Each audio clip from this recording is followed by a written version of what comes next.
I didn't want to go, but my wife insisted. Her mom had invited us to stay at a cabin in the woods for the weekend. The idea of being stuck with my mother-in-law in the middle of nowhere for days didn't sound fun, but I couldn't say no without causing problems at home. So we packed up the car and headed out. The cabin was old, creaky, and far away from anything else, surrounded by thick trees. The kind of place where the quiet is so heavy it makes you nervous. My wife seemed excited, but from the moment we arrived, I felt uneasy. There was something strange about the place. The first night seemed fine. We had dinner, talked a bit, and went to bed, but I couldn't sleep.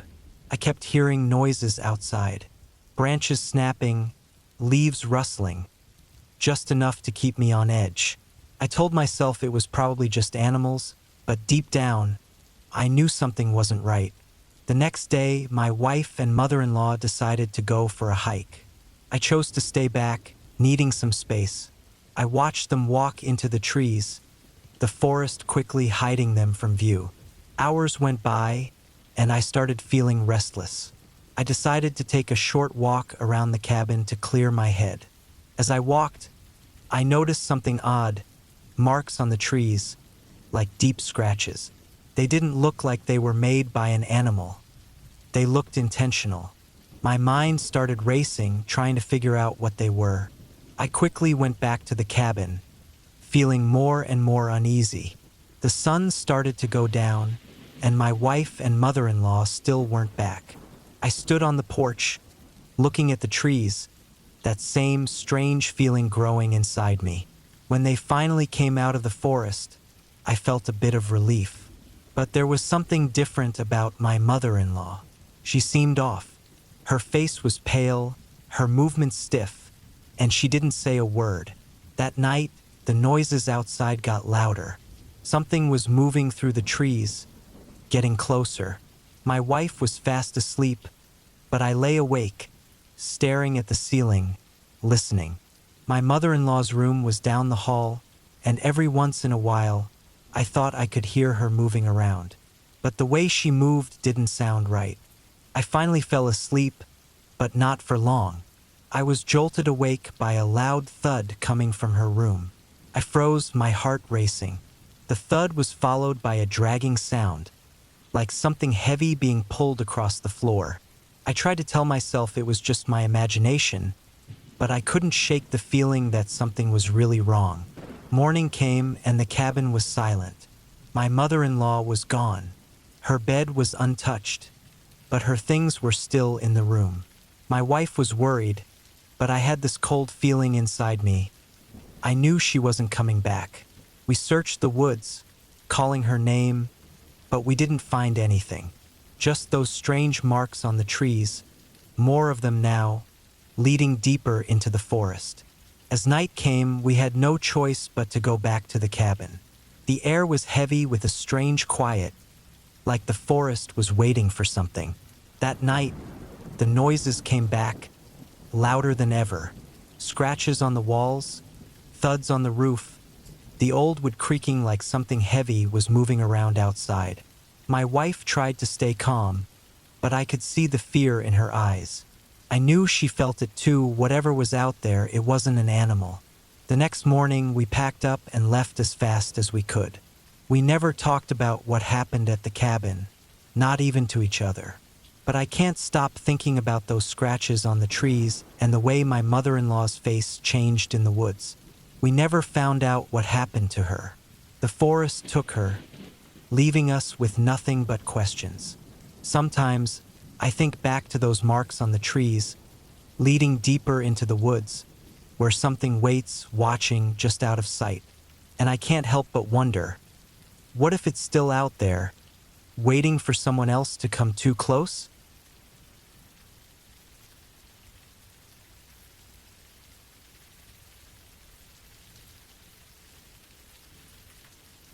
I had always loved visiting my grandmother's cabin in the woods. It was our escape from the busy and noisy world. The forest around the cabin was thick and quiet, with only the sounds of nature breaking the silence. But this time something felt off. I arrived late in the afternoon. The sun was already setting behind the trees, making long shadows that made the forest look even denser and darker. Grandma was not feeling well, so she was resting inside while I unpacked and got dinner ready. While I was gathering wood for the fireplace, I noticed something strange. There were a few small piles of dirt scattered around the base of the trees. It looked like something had been digging, but there were no tracks or clues about what it might have been. I thought it was just a small animal and went back to my work. That night, the forest felt unusually still. I was sitting by the fireplace, trying to ignore a growing sense of unease. I thought about going to bed early, but instead, I decided to take a short walk around the cabin to clear my mind. The moon was bright, casting an eerie light on the forest. The trees looked closer than usual, with their branches twisting into odd shapes. As I walked, I heard a faint rustling behind me. I turned quickly, but there was nothing there, just shadows playing tricks with the light. I hurried back to the cabin, eager to get back to the safety of the warm fire. Just as I reached the back porch, I saw a large, freshly dug hole not far from the cabin. It was deep, and the dirt around it was all messed up. My heart pounded as I realized this wasn't the work of any small animal. The hole was too big and too precise. Inside the cabin, I locked all the doors and checked the windows, trying to push away the growing fear. I kept hearing faint noises from outside, scratching and shuffling, like someone was trying to get in. I told myself it was just the wind or animals, but the noises kept coming. Around midnight, I decided to call the police. They came quickly and searched the area. The lead officer told me that a local man had recently gone missing and that the disturbance in the forest looked like someone had been trying to hide something. The next morning, the police found that the hole was part of a shallow grave. It seemed that someone had been digging it recently. They never found the missing man, but the discovery made it clear that whoever had been in those woods recently had dangerous intentions. I stayed with Grandma for a few more days, but the cabin felt different. The once peaceful forest now felt like a place full of hidden threats. Every shadow and every rustle in the dark was a reminder of the terrifying reality I had discovered. As I left the cabin for the last time, I looked back at the dark woods. The forest was as still as ever, but I knew something far more frightening was lurking there. The quiet was no longer comforting. It was ominous. The hole was still there, and as I drove away, I couldn't shake the feeling that someone or something was still watching from the shadows, waiting for the next chance to strike. The woods held a dark secret, and I'd only caught a glimpse of its true nature.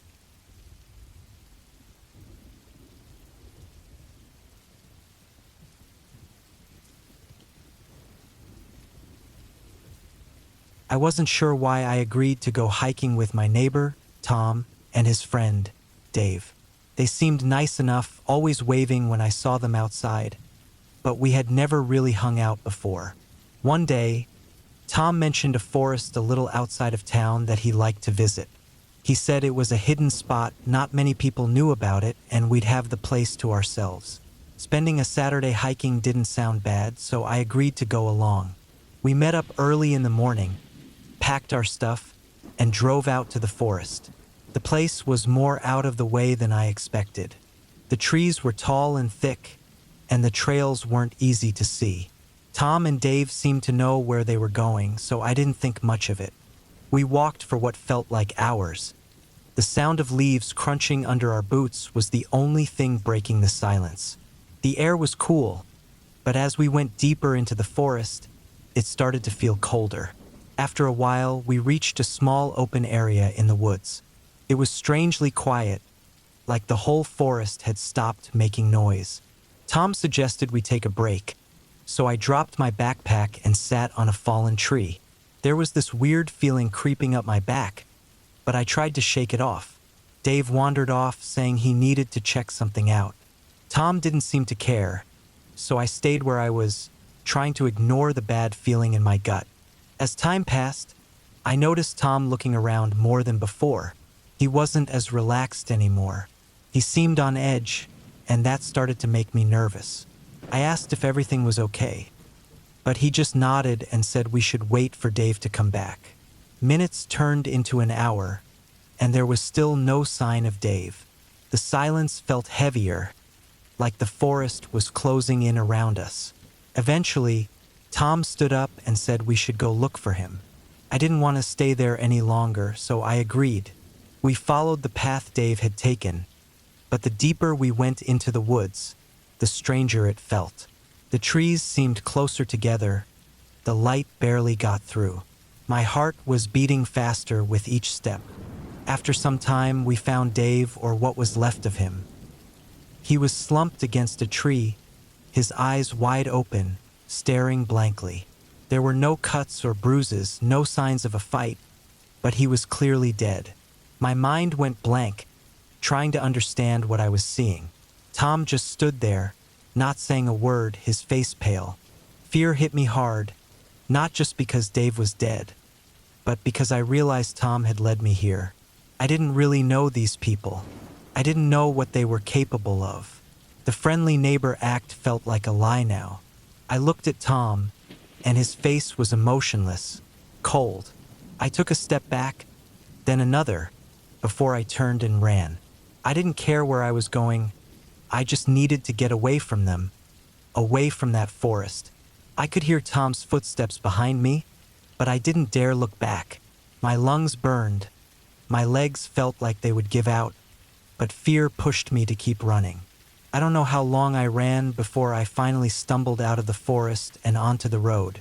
I fell to the ground, gasping for air, looking around to make sure Tom wasn't behind me. The road was empty. The forest was quiet. I had made it out, but I knew I couldn't go back. Not to that forest, and not to my home where Tom still lived next door. I never found out what really happened to Dave, and I never wanted to know. But I couldn't shake the feeling that it wasn't just an accident.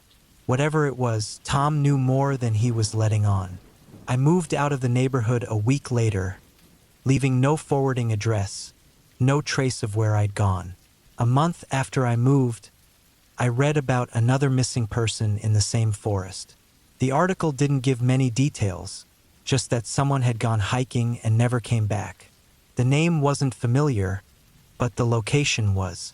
I never wanted to think about that place again, but now I can't help but wonder how many others had taken a hike with Tom, only to disappear into that forest, never to be seen again.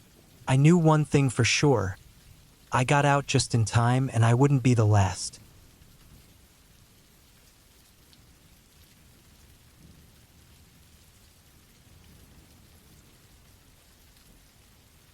In the summer of 1998, I decided to hike through a remote forest in northern Michigan.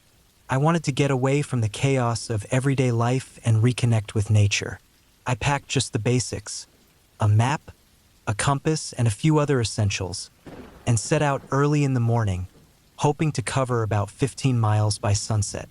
The forest was thick and quiet, with only the occasional rustling of leaves and distant bird calls. About 10 miles in, I noticed something strange. A path that wasn't on my map appeared, winding off deeper into the woods. My curiosity got the best of me, and I decided to follow it, thinking it might lead to a nice viewpoint or a stream. The further I went, the narrower the path became, until it was barely visible. The sunlight barely reached through the dense trees, making the forest feel dark and oppressive. I kept going, my footsteps muffled by the thick layer of fallen leaves. Hours passed, and the sky started to darken. I checked my map and compass, but they seemed unreliable. I tried to retrace my steps, but the forest had changed. What once felt familiar now seemed strange. I felt a growing sense of panic as I realized I was lost.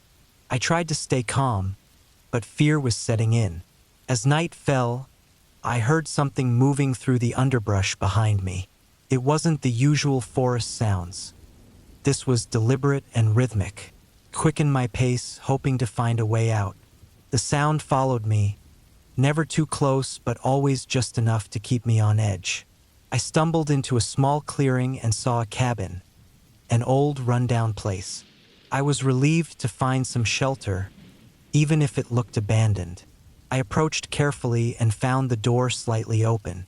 Inside, the cabin was empty except for a dusty table and some old furniture. I locked the door behind me, feeling a bit safer. As I tried to settle in for the night, I heard a loud crash outside. I peered through a crack in the wall and saw a figure moving around the cabin. It was too dark to see clearly, but it was definitely a person, and they were trying to get inside. Fear overwhelmed me. I couldn't stay there. I waited until the figure moved away and then bolted into the night. I knew the forest was vast, but I had to find my way back. I used my compass and followed a general direction I hoped would lead me out. The night was endless and exhausting, but as dawn broke, I finally found a trail I recognized. I was drained and terrified as I made my way to the nearest ranger station. When I told the rangers what happened, they were concerned. They told me that the area I had wandered into had occasional reports of people running into others who were not so friendly, often those living off the grid who could be dangerous. I never found out who or what I had encountered that night, but the experience left me with a chilling realization. Sometimes, the darkest places in the forest aren't the trees or the shadows, but the people who choose to hide there. And as I left that forest, I couldn't shake the feeling that something was watching me, waiting for the next curious soul to wander too far.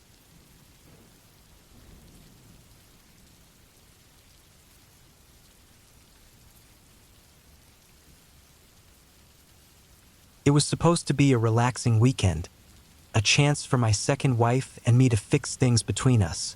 We'd been going through some tough times, and getting away from everything seemed like the perfect way to clear our heads. The forest had always helped me calm down, and I hoped it would do the same for her. We found a quiet spot far from any trails, set up our camp, and spent the day walking through the thick woods. The air was cool, and the smell of pine was strong. For the first time in a while, I felt like I could breathe again. As night came, we settled by the fire, the flames softly crackling as they flickered. We were far from everything, just us and the forest. No distractions, no worries, at least that's what I thought. I woke up in the middle of the night, and the fire had burned out.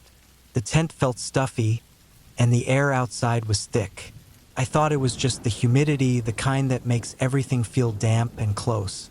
But when I looked over at her side of the tent, she wasn't there. At first, I wasn't too worried. Maybe she had gone to the edge of the camp, needing some time alone. But as I sat there, waiting, minutes passing by, a bad feeling started to creep in. I grabbed the flashlight and stepped outside, calling her name softly into the darkness. All I heard back was the sound of leaves rustling in the wind. I walked toward where we'd hiked earlier, thinking she might have wandered off. The flashlight cut through the darkness, but every shadow seemed to stretch and move, like the forest was playing tricks on me. The trees stood tall and silent, almost like they were hiding something. After what felt like hours, I saw something on the ground.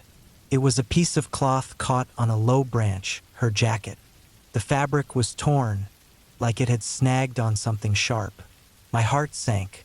Something was wrong, very wrong. I started moving faster, my breathing getting harder.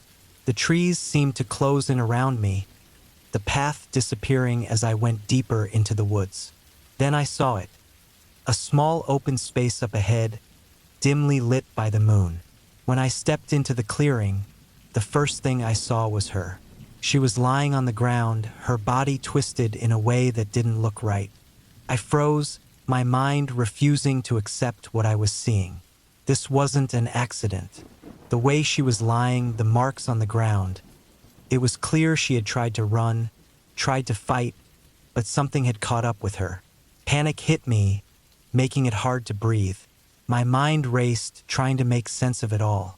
But deep down, I knew. The quiet forest, the torn fabric, the struggle in the dirt. This wasn't some wild animal attack. Someone had been out here with us, watching us, waiting. I stood there, unable to move, as the realization sank in. Whoever did this could still be out there, hiding in the shadows. The thought of being hunted, just like she had been, sent a cold shiver through me. I don't know how long I stood there, but eventually, fear pushed me to move. I ran back through the trees, not caring about the noise I made. The flashlight shook in my hand, the beam bouncing around as I stumbled over roots and rocks. When I finally reached the campsite, I grabbed whatever I could and left everything else behind. I drove back through the forest, the headlights cutting through the darkness, but I couldn't shake the feeling that something was out there, watching me leave. I didn't stop until I was back on the main road, miles away from those woods. Even now, I can't get the image of her out of my mind, the way she looked in that clearing, so far from help, so far from safety. The police called it a freak accident, maybe an animal attack, but I know better. There was nothing random about it. Someone had been out there with us, and they had been waiting for the right moment. And what haunts me the most is the thought that whoever did this might still be out there, hidden in the woods, waiting for their next chance. Maybe next time, it'll be someone else who thinks they're just going for a peaceful weekend in the forest. Someone else who doesn't realize until it's too late that they're not alone.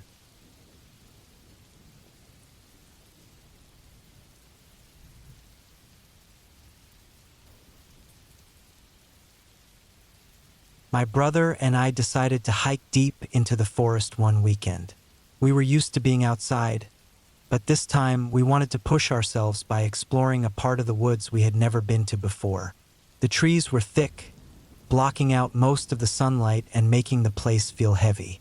But we were excited, eager to see what was beyond the trails we knew. As we went deeper, the forest grew quieter. There were no birds, no rustling leaves, just the sound of our footsteps crunching on the dry twigs and leaves beneath us. The silence wasn't comforting. It felt off, like the forest was holding its breath, waiting for something. We kept moving, even though my stomach felt uneasy with each step. My brother was ahead, his back to me as we followed a narrow path that seemed to twist endlessly through the trees. I noticed something strange. The further we walked, the less familiar the forest looked. The trees seemed twisted, their branches stretching out like crooked fingers, and the path we were on started to disappear into the thick bushes. After a while, I realized we were lost. Panic set in when I saw the look on my brother's face as he turned around, his eyes scanning for anything recognizable. But there was nothing, just the same twisted trees and the heavy silence. We kept walking, hoping to find our way back, but the forest seemed to close in on us. The path completely vanished, and we were pushing through thick underbrush, thorns scratching at our arms and legs. It felt like the forest was trying to keep us there, trapping us. As the sun dipped below the horizon, the forest grew darker and more menacing. We had no choice but to keep moving, but every direction looked the same. It was as if the forest was shifting around us, making us confused and lost. Then, out of nowhere, we came across an old, overgrown trail. It looked like it hadn't been used in years, but it was our only hope. We followed it, the darkening forest closing in on us from all sides. I could feel my heart pounding, fear gripping me as the shadows grew longer. As we walked, the trees started to look normal again, less twisted. The path widened, and for a moment I thought we might actually find our way out. But then, I realized why the forest had suddenly changed. Ahead of us, just off the path, was a clearing. In the center of the clearing was a small, run-down cabin. It looked abandoned, with rotting wood and a sagging roof. But what really caught my attention was the door. It was wide open, as if someone had just stepped inside. We stood there, staring at the cabin, not knowing what to do. The forest was silent again, like it was waiting for us to make a move. The cabin seemed out of place, like it didn't belong in the middle of this dense, suffocating forest. Something about it felt wrong, but we were tired, lost, and had no other options. We didn't go inside. Something inside me told me not to. Instead, we kept walking, hoping to find another way out. As we left the clearing, I couldn't shake the feeling that the cabin was watching us, waiting for us to return. When we finally made it back to a familiar trail and out of the forest as night fully set in, we were relieved. But the image of that cabin stayed with me. Later, when I tried to sleep, I couldn't shake the feeling that we were not alone that night. I could almost hear the distant echo of footsteps following us, always just out of sight, as if something or someone had been there watching us all along. The cabin's door stayed open in my mind, a silent invitation to something dark and unknown that we narrowly escaped. I know for sure, some places are meant to be avoided, and some things are best left undiscovered.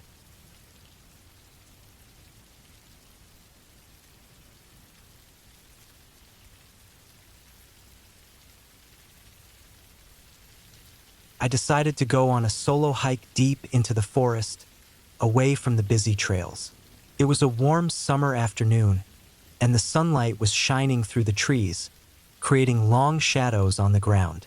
The forest was quiet, almost too quiet, with only the occasional sound of leaves rustling and a bird's distant call breaking the silence. I followed a narrow, overgrown path that seemed like it hadn't been used in a long time. The deeper I went, the thicker the trees got, their branches twisting together above me, blocking out more and more of the light.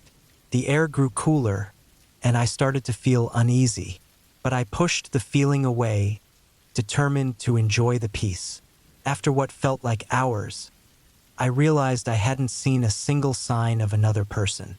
The path had almost completely disappeared, and I found myself stepping over fallen branches and pushing through thick bushes. The light was fading faster than I expected, and the forest was now filled with shadows that seemed to move and shift as I walked. I stopped to check my phone, hoping to use the GPS to find my way back, but there was no signal. The battery was also almost dead. I cursed under my breath and tried to retrace my steps, but everything looked the same. The trees were thick and strange, and I quickly realized I was lost. As I walked, the feeling of being watched grew stronger. I told myself it was just my nerves, that I was alone out here, but every time I stopped, I could hear faint sounds behind me, twigs snapping, leaves crunching. I started walking faster, but the sounds seemed to follow, always just out of sight. The sun was nearly set, and the forest was now a maze of darkness. I felt panic rising in my chest. I had no flashlight, no way to see where I was going. My heart pounded as I stumbled through the bushes, trying to find any landmark that looked familiar, but it was hopeless. I was completely turned around. Then I saw it, a small clearing up ahead, the last bit of daylight shining on it. I hurried towards it, hoping to get a better view of where I was. But when I reached the edge of the clearing, I froze. In the center was a small, run-down cabin. It looked old, the wood rotting and the roof caved in on one side. The sight of it filled me with fear, but at the same time, I felt strangely drawn to it. Maybe someone had lived there once. Maybe they left something behind that could help me find my way out. I approached the cabin carefully, the sounds of the forest fading into a heavy silence. The door was hanging off its hinges, and I pushed it open with a loud creak. Inside, the air was musty, and the floor was covered in dirt and old leaves. The walls were lined with faded wallpaper that was peeling away in long strips. I searched the cabin, looking for anything useful, a map, a flashlight, anything. But there was nothing, just empty, crumbling rooms that felt like they hadn't been touched in years. As I turned to leave, something caught my eye, a small, dusty book lying on a table in the corner. I picked it up and flipped through the pages.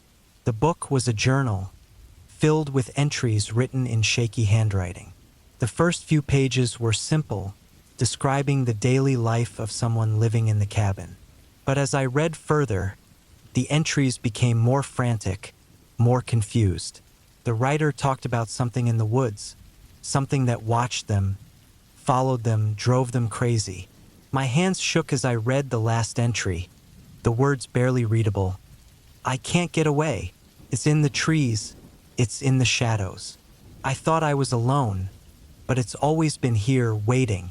I dropped the journal and ran out of the cabin, my heart racing. The forest was now pitch black, and the sounds had returned, louder and closer than before. I ran without thinking, crashing through the bushes, desperate to put as much distance between me and that cabin as possible. But no matter how far I ran, the feeling of being watched never went away. The sounds followed me, getting louder, until I could almost feel something right behind me. I didn't stop, didn't look back, just kept running, praying I would find my way out of this nightmare. Finally, after what felt like hours, I burst out of the forest and onto a road. I was exhausted, my clothes were torn, my body covered in scratches, but I didn't care. I was out. I was safe. But as I stood there, catching my breath, I realized something. The road was empty, and there were no sounds of cars, no lights in the distance, just more trees stretching out on either side, and the dark forest behind me. I hadn't escaped. I was still trapped, surrounded by the same trees, the same shadows. And whatever was in the forest, it was still out there, watching, waiting for me to come back. The road felt more like a trap than a way out. And as I stood there, I knew deep down that no matter where I went, I'd never really be free of those trees. They would always be waiting, just out of sight, ready to pull me back in. And when they did, I wouldn't be getting out again.